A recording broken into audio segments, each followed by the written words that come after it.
Good afternoon, everybody. Thanks for coming. Appreciate your attention today. We're going to tell you a couple stories. Those two stories are going to be about a transformation of legacy technologies and legacy systems in a business environment and moving them towards a more modern approach. The cornerstone of which will be how we use Databricks for both of those. And I think as we go through this, we're going to get to a third story, which is how that sort of, in a very serendipitous way, brought us towards a broader platform story. So we're going to go through a few use cases and just kind of discuss how that worked. And we'll start a little bit by telling you about our business and where we fit in the larger context of Nasdaq. My name is Steve Schiff. I have a long career in financial technology and financial services. I started about, 30 years ago or so, working for Reuters, and then worked my way across a number of different engagements. And coming to Nasdaq in 2020, really, and the opportunity at the time was to engage with the index team and start looking at how we would build out a better index platform that would enable greater agility and make us a more competitive business, starting from where we already had a legacy platform. So how many folks here maintain legacy platforms today? Right, that's the stuff that makes you money right now, right? Okay. So the challenge is always transforming a legacy platform and keeping it running while you modernize it, obviously. And I think we all know that and appreciate it. It's not an easy thing to do. Your teams have to do both and maintain and also transform. And you've got to somehow integrate the new with the old and migrate everything along and bring everything along for the ride. And I think, Lenny and I both have stories like that, and that's part of the inspiration for this. Right. Not only that, but you have to keep up with all the vendors, keep up with new technologies. There's one every 10 years, whether it's blockchain AI or whatever it is, and continue to run a profitable business, so it's difficult. Sure. So, yep. Yeah, I'm Leonid Rosenfeld. I've been with Nasdaq for 10 years. Was not brought in through an acquisition. Nasdaq grows traditionally through acquisitions. What really excited me about the opportunity was it's a very lean company and very entrepreneurial spirit, and that remains to this day. And that allows us to transform the businesses and move quickly and be responsible. We don't break things, but we move responsibly. We might try sometimes, though. Yeah. Inadvertently. So a little bit about Nasdaq. We're obviously known for our markets, for our indexes, for lots of the things that we do in the broader as an exchange and so on. But little fact about us is that we're actually a lot broader than that. We're a global company. We operate a large number of exchanges. And we actually have a large number of products focused on helping companies manage risk, anti-financial crime, a number of different areas that you wouldn't immediately associate with an exchange business. But the one common thread that runs throughout the entire company is that all of these businesses are incredibly dependent on data management and analytics and derived data. They all inform our SaaS applications. The analytics that we produce have higher value. We're constantly looking for ways of finding signal and noise and finding out, and that applies to just about every business that we operate in. So it is a very large concern. Our businesses are part of a specific division. Yeah, so Capital Access Platforms, we sit at the unique intersection of corporates and investors, and we connect the two, whether it's workflows, insights, analytics, data, and index. And Steve and I were chatting this morning, and we've always gone through acquisition, especially in this business unit. We service hundreds of different personas, tens of thousands of different companies, but we're the two organically grown businesses, which I thought was interesting. We're kind of cousins in terms of the way we approach our problems, and we have the same concerns around data quality, effectiveness, and speed. Absolutely. Yeah. So do you want to get into the index story? Sure, yeah. I mean, I'll start out by just saying the index business as a whole, just to kind of kick off what it's like and what our use case is and how we use data. Our data platform, whatever it is in the middle of all of our processing. Indexes are kind of unique in that fundamentally they're all recursive formulas, meaning yesterday's value contributes to today's calculation of an index. So our data platform, if you will, sits in the middle of that process. It's bringing in data from external sources in pricing, reference data, corporate actions, and so on. And that data feeds into our calculation engines, and the results of those calculations in portfolios and values ends up right back in the same data platform and part of our workflow every day. And the data business is very similar as well. We ingress thousands of different data sets. The only difference is that we commercialize them. Right. Ours are really focused on providing data for that calculation engine. So in effect, it's a machine that kind of feeds on itself. So a little bit about what an index is generally. Indexes, if you're familiar with them, how many people have seen the Nasdaq 100, know of the Nasdaq 100? Okay, great. So if you watch that, you care about the technology industry, if you care about your portfolio, there's lots of reasons to care about the Nasdaq 100. But one of the little known things about the Nasdaq 100 is you can't buy it. You can't just invest directly in really any index. An index is an analytic. Essentially, it's a financial analytic that we publish. Now, what does happen is that various investment firms license our indexes, and then they replicate them in what's known as an exchange-traded fund or an exchange-traded product. And they replicate into those instruments so that you can buy the index and have something that in your portfolio that performs like the index and tracks the index. And what do you think those firms need in order to do that? They need data. They need to see on a daily basis how we're changing the index. And the index changes literally every day, second to second, and on a quarterly basis. And that's what I'm going to cover a little bit on our workflows. So if you think about the three primary workflows in the index business, the first is really kind of a data science, financial engineering process. So a lot of our R&D folks, they want to look through data. They're looking for an investment thesis. They're looking for something that's investable.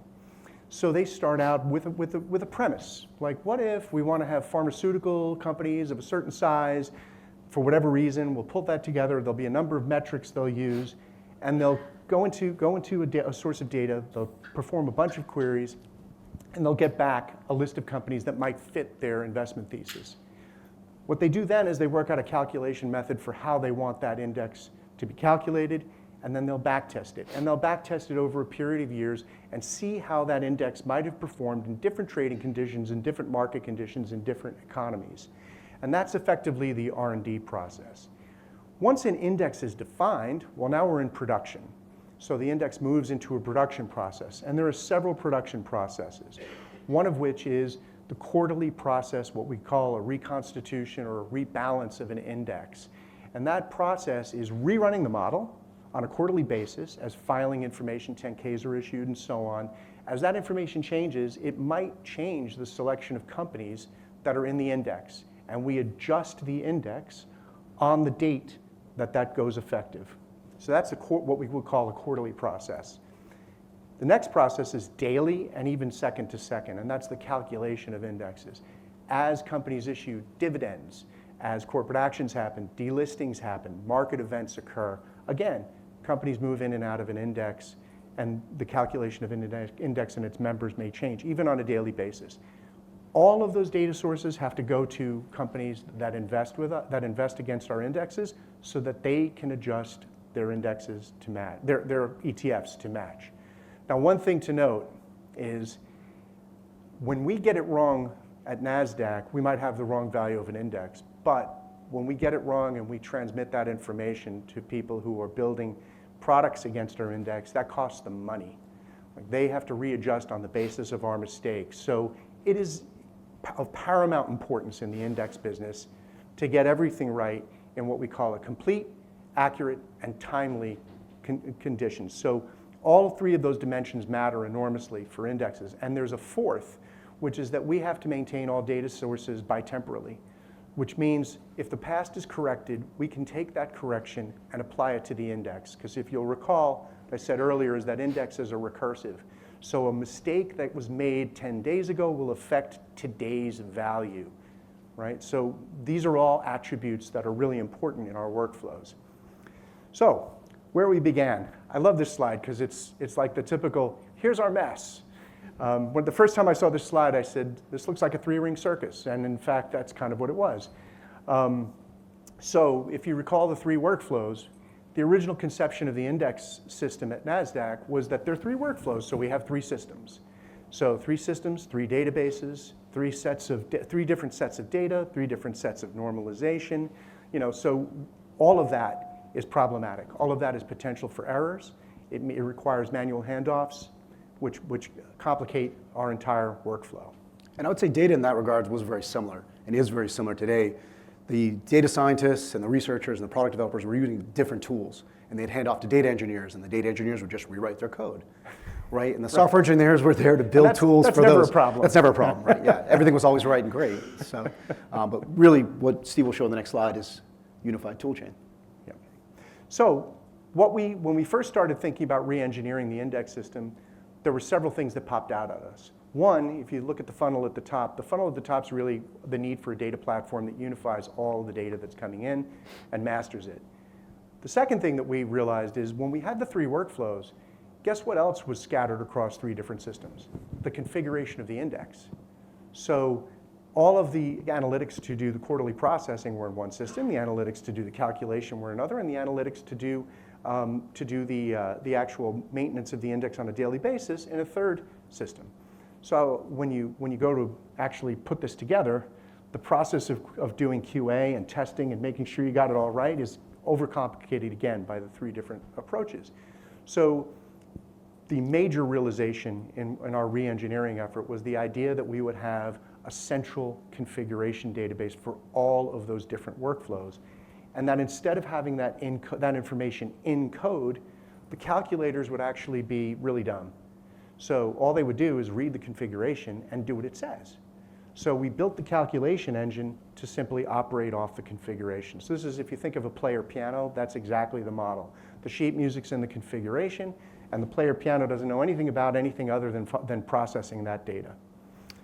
And thanks to your hard work and open sourcing that, we use that to build our ELT pipelines, or ETL pipelines. We can figure what extract looks like, load looks like, and transform. And basically just simplifying the work for the human to just go in and put the T in transform versus worrying about pulling from S3 bucket all the time or FTP all the time. So thanks to your configuration efforts, or maybe Bates. Yeah. So when we first started thinking about the data platform, how did we get this rolling? What did we start with, right? So we really started first with trying to serve our R&D users. So the idea was, what platform can provide them with a front end, a notebook environment, easy access to all the data they needed, and that really looks a lot like Databricks. So we brought in Databricks, we provided that as an initial platform. We started bringing in the data sets that they needed to do that work, and that work kind of also fed into the quarterly flow as well. So we really started with the maintenance and the R&D side of the equation and the quarterly maintenance. Where we're going now is we're starting to move that towards our calculation environment. So what we learned is to use bitemporal mastering across all of our different data sets, to treat the processing of data as fundamentally an idea that we would create data masters, or what I call application-ready data sets for all of our core data sets, and those data sets will serve both our R&D users as well as our workloads in index. So we now have one system that we're driving towards where all of the data is mastered in one place, QA'd in one place, managed centrally, that also provides all of the R&D tools that we need to maintain and also do discovery on new indexes. And the nice part is the system is also flexible enough to add data for the R&D users without affecting production. So we have an ability through Databricks and the notebooks to support both applications in both audiences without replicating or copying data anywhere. The other thing that we determined is we use a format that we call BTVF, bitemporal vendor format. I call it the raw material of the entire system. So when we bring in data from data providers, that's how we initially master it, so that you have the original sources. And then if you need to reshape that data or support different applications, pipelines are built on top of it, which is exactly how we conceive of the overall platform. So that's how we've used Databricks. That's where we're headed with it. It's proving to be a very powerful environment for us, and it's also an enabler for some of the early AI workflows that we've started to see as use cases. Can you talk about some of the other workflows that you've done, or some of the other features that you use in Databricks, Unity Catalog, serverless, DBSQL? Yeah, we moved over from Hive a while back. We've now on Unity fully. So totally integrated that. We've also used Delta Lake extensively.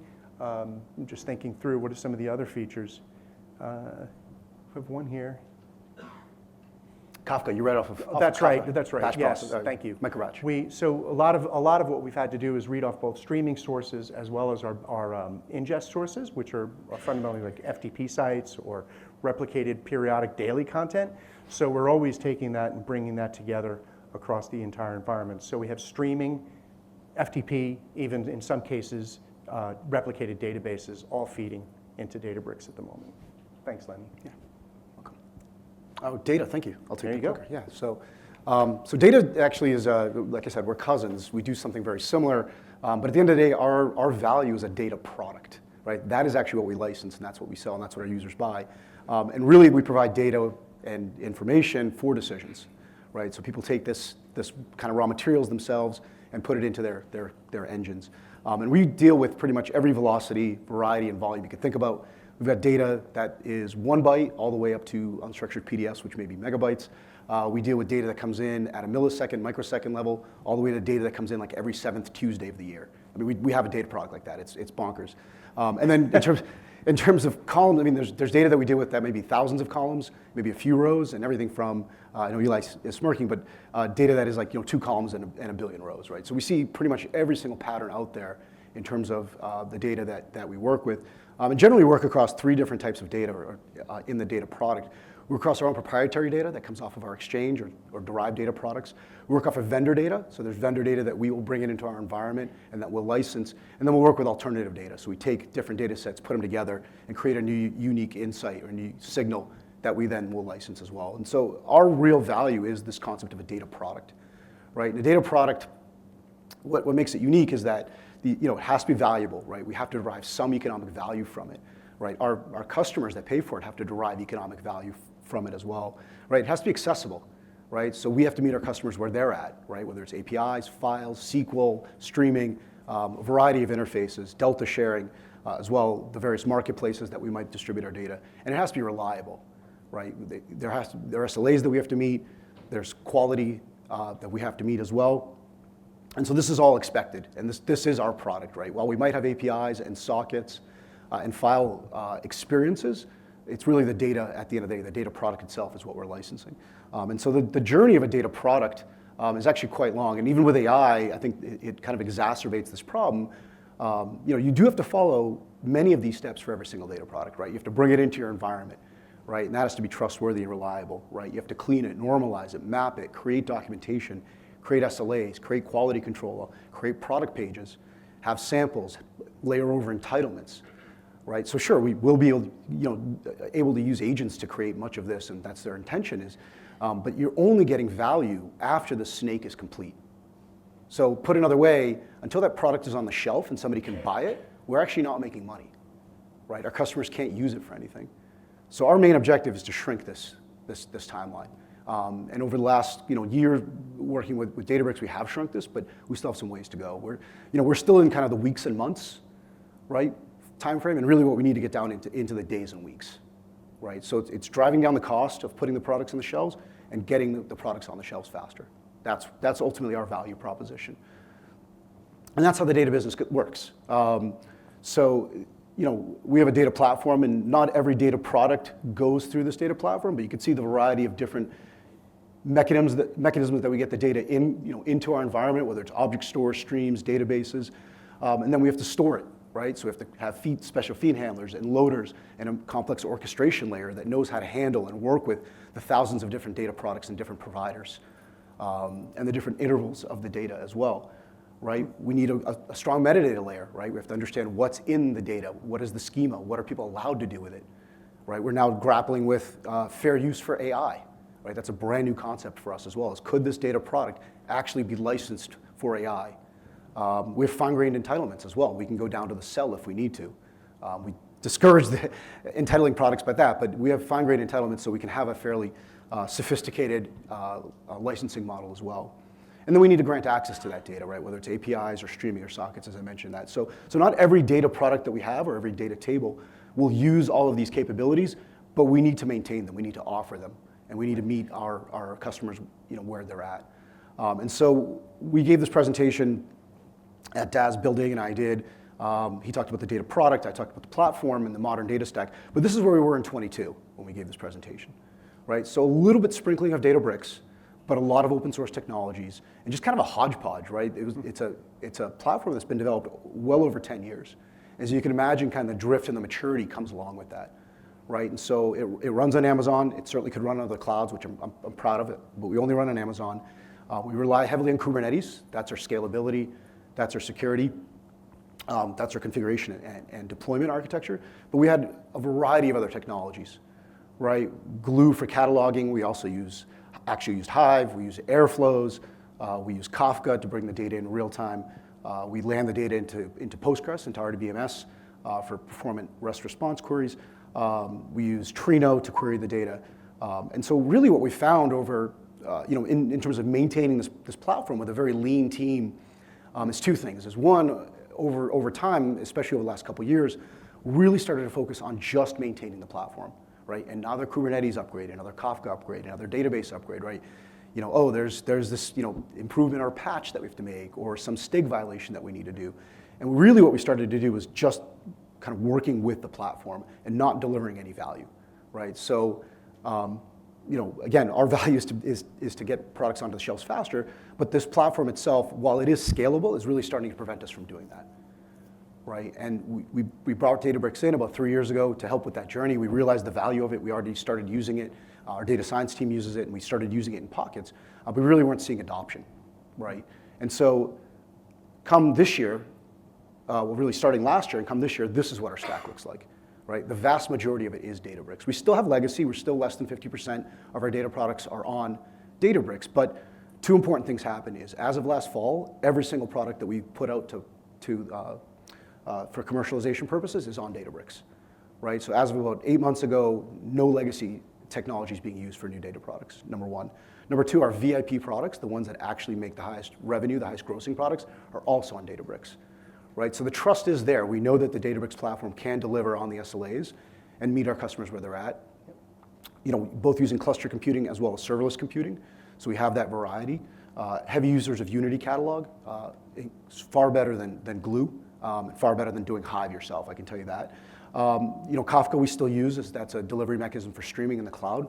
But again, today and yesterday we saw these features that Databricks has announced, like Neon, right? I'm more excited about Neon than I am about really anything else other than agents, et cetera, because we still have to maintain a massive data warehouse in order to serve sub-second, double-digit millis for request response for REST, right? And today we know that using DBSQL and object store just cannot meet that load, right? And so that's really where we use Trino today, is both from an economic standpoint in terms of handling consumption off the public internet, but also low latency queries. And we've seen with Neon, and now we've seen those announcements, I think it was today, around single-digit queries, DBSQL queries. So we're extremely excited about that because, again, we can get rid of infrastructure. That's, I think, an amazing part of the story that I think we both share is the more you can eliminate technology sprawl, which is absolutely what we did, and get to a point of simplicity, the greater the value you're deriving, the greater agility and the reduction in maintaining a sprawl of different solutions. Absolutely. I'm trying to drive no ops. So our DevOps today and SREs today, they're spending time on code calls. Luckily less and less, but they are spending time on production issues. They are spending time on supporting upgrades and patches and other things that we just don't need to do anymore, right, with this new platform. I want them to focus on developer experience and building better tooling to help our entire ecosystem, whether it's data scientists or data engineers, go faster. I'd like to see them working on agents, right? We'll have to coin a new term for, instead of DevOps, some agent ops. Agent ops? Agent ops. I like that. So, working on that, right, to again, enable our community. And we need Databricks to do that. We're not gonna be able to cobble our own stack to do that. And so in the process, these are some of the outcomes that we expect. Again, we're not fully on Databricks, but this year, when we transition to being fully on Databricks, these are the types of things that we're gonna start to experience. To me, the biggest one is just having one tool chain for everybody. We talked about the disconnect between data scientists using one tool, data engineers using another tool. We've eliminated that. So our data scientists work natively in notebooks. Actually, as of, I think this week, they're now starting to use VS Code and GitHub Copilot. So they're now using the exact same tool chain to build products that our data engineers are, right? So we're just eliminating that handoff, eliminating that transition. It's just not necessary any longer, right? And our software engineers that build tools for those communities also are using the same stack. So, and we have one seamless way to deploy, one seamless way to monitor and scale. So we talked about some of the other things, faster time to market, that's our holy grail. So we expect with some of the tools that we've built to continue to decrease time to market, lowering our Amazon costs, and then again, less time on DevOps SRE activities, and really transforming that function to something a little bit better. And I do think one thing we definitely have in common is we have a mix of different types of deployments. So we have the deployments that are highly productionalized and terraformed and infrastructure as code and everything shifted left on unit tests and so on. And then we have workflows that are just sort of ad hoc, where basically your engineers and data scientists are building new things. And the nice thing is the flexibility to support both. Yeah, the cool thing that we experience is our data scientists love notebooks, right? That's just the tools they use. So our data scientists and our data product kind of engineers, if you will, they continue to use notebooks, but very quickly transition those notebooks to production code themselves, and then have experts on the data engineering team, as opposed to doing that translation, actually do the code reviews and make their pipelines production grade. But they're not doing any translation, they're just assisting, right? They're more now knowledge experts rather than data engineers that have to open up an editor and start rewriting. So this is a big step for us, is to just have everybody in the same tool chain. And we didn't need to teach them CI/CD, didn't need to teach them Terraform, didn't need to teach them a lot of stuff that that they would need to know to be able to deploy to production. Yep. Which is half of the value of the dev platform that we get out of using the environment. Yeah. We had a medical data product that the data science team launched themselves for trial, right? And so it only ticked once. They only had to create the product once, but they themselves were able to push the button, go to production themselves, right? And we were able to commercialize that product and validate the trial. Now that trial went really well, we can go back and actually build kind of production grade pipelines and have the data tick on a regular cadence. But again, it wouldn't be possible without Databricks. That's all I can say. Other teams, other technology providers have similar capabilities, but they're not innovating at the pace that Databricks is. And so some of the other insights that we had, aside from the strategic buy-in that goes without saying, was tooling. So one important innovation for us was we built a pipeline library, right? So every single pipeline on the platform looks, breathes, smells the same, right? Before, the data engineers would just open up an editor and start, with limited reuse, just start writing pipelines, right? So if you open up a pipeline from 6 months ago and a pipeline from today, they were different, right? And if you're working with thousands of pipelines, and our ambitions are tens of thousands of pipelines, that's impossible. It's impossible to manage, right? So now every pipeline looks identical. The E and the L are taken care of, and they just go into the T and drop their logic in, right? And that also helped with transition, right? As people transition out, as people get promoted or leave, somebody else can pick up their work quite easily because they know the format, they know the playbook. And then layering on top of that is the pipeline scaffolding, right? So that's the ability to go to a REST API, put in a bunch of parameters, click go, an entire boilerplate pipeline is taken care of for you, and it's production grade, right? So, and again, that uses the pipeline library inside of it. And so the next logical step is to wire those as tools up to agents and have this vision of text to pipelines and like truly no ops, right? To continue to shift left. So our data engineers no longer write pipelines. In the future, they'll be orchestrating agents working with these tools. And a key thing is, like, Lenny and I were building all this separately. So I built some pipelines, Lenny built pipelines.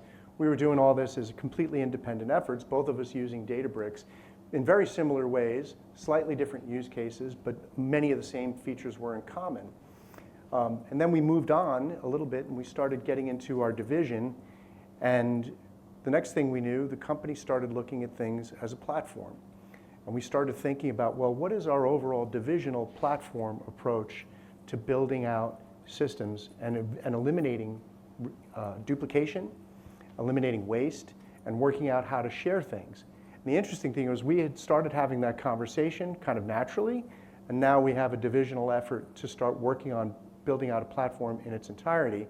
And suddenly, the use of Databricks was sort of serendipitous, because now we're looking at using a lot of the same tooling, but it's also open. So there are standards. So for parts of our organization that aren't using Databricks, the opportunity to use those open standards and share in our overall platform vision is right there, even if, and we're not forcing people to just, we're not saying that our platform initiative is everybody use Databricks. Our platform initiative is everybody use open standards. And it's nice that Databricks is in the middle of that and does support so many of the standards, but by bringing this together, we're starting to share things across our different businesses and starting to work out how to get a lot more efficient as a division and eventually as Nasdaq through the use of our platform approach. Yeah, absolutely. And so like, the managed by domain owner, I think, is understated a little bit. In the data business today, we work with hundreds of different vendors, right? And some of that data products we own, some of them our vendors own, right? But typically what happens is there's a lot of churn. We get information from the vendor, we identify issues, we go back to the vendor, right? And it's just this constant back and forth of emails and phone calls and chat messages. And really the data engineering effort, the onboarding process is actually quite narrow, right? It could be weeks, it could be even hours, right? But that back and forth communication with the domain owners, with the data owners, could take months, right? Now that's months we're not realizing revenue, right? And so with tooling, with agents, with kind of like chat to pipeline concepts, the domain owners themselves can onboard with the tools and guidance, can onboard the data themselves as a bootstrap process, right? And then we basically do the review as opposed to us doing this massive churn effort, right? And so one of the examples we want to walk through today is, this actually happened, right? There's two different products that both onboarded a data calendar, right? Whose data calendar is right? There's 3 different products that onboarded SEC data through the Edgar database, right? So it's 3 teams managing 3 pipelines. Guess what? Edgar had changed their schema, right? So 3 different teams scrambled to change their ingress and their ingest pipeline, right? So it's just not scalable. And we're talking about dozens of data products onboarding the same data sets over and over again, right? And so you can't do things like discovery, right? You can't have access and interoperability. And the maintenance problem is so much bigger on larger feeds. So for example, if you take a feed like Bloomberg or FactSet or somebody that's normalizing data from 200 exchanges and private markets and other sources of data that are part of the market, and then you look at the changes and the change management that comes in with managing all the different exchange-driven changes and so on, it's huge. So you only want to do that once. You don't want to do that 2, 3, and 4 times. Right. So now it's having standardized contracts on what does it mean to publish the data, right? And then standardized contracts on what does it mean to read the data, right? And we're trying to make the data discoverable. We're trying to really enforce self-service and then make it safe, have a governance overlay so people know what fair use looks like. They know what the classification of the data set looks like. They know that the schema is reliable. They know what the SLA metrics are on data quality. And Unity Catalog is at the center of that, right? We're leaned all in on Unity Catalog. In fact, we're making Unity Catalog the central governance tool. So again, you don't have to be using Databricks as your main technology, but we are asking you to publish to the catalog using a standard. Right? Yeah. And the interesting thing, I think one of the things that we discovered is that everyone needs the same data. So the original format of the data that you bring in is really important, but there's a whole bunch of intermediate steps which tend to be tied to the specific business. So everyone needs a level of independence to do the analytics and the intermediate processing that they need to shape the data for the solutions they have to provide. And then when they generate an output that's higher value, that can be shared, but all those intermediary steps are really specific to the businesses they support. So a big part of thinking through this data mesh is how do we support both this sort of efficiency on the ingest and the management of the data, and also provide enough freedom to do the work and the analytics that each business needs to do. Right, and we've talked about this concept for a long time, which is the consumer is the producer as well, meaning that I can consume data, create a derived analytic. Now that's a new data product, right? Where do I put it? How do I make that accessible, discoverable, and governable? Yep. And we weren't able to do that previously until we have this model. Right, and I think part of the G word is really important here because governance is incredibly important. Especially when you're dealing with vendor data, the ability to track it across all the different use cases. You have rights to do one thing over here and rights to do another thing over there. You have to be very careful with all that. So governance is really, really important. And that's another huge part of what we leverage Databricks for. Yeah, and we would be remiss if we didn't talk about AI in some form in this presentation. So this platform really did enable us to do AI at scale. Again, we could have done it independently in different pockets, right? And I feel like even the slide is now out of date just based on the announcements that Databricks made today. So, but things like experimenting, right, with text to pipelines. We've been talking about this for months now about how do we actually have a non-business person, somebody that just understands the data, but they don't know how to write code, be able to create pipelines themselves as a first step. And it's truly available today. Actually, today Databricks launched that feature, so in GA. And then extraction and matching. We sit on a significant amount of unstructured data, whether it's in our ESG business, in our governance business. It's virtually impossible to extract and match it, normalize it, concord it at scale. Well, in our world, the challenge is tagging. So we want to be able to take things like filings and work out what part of the taxonomy in an index this particular filing is going to be. So there's a lot of opportunity for using AI. Even now, we're just starting to discover workflows. Yeah, absolutely. So great. Well, thank you. I guess we'll open up the floor to questions.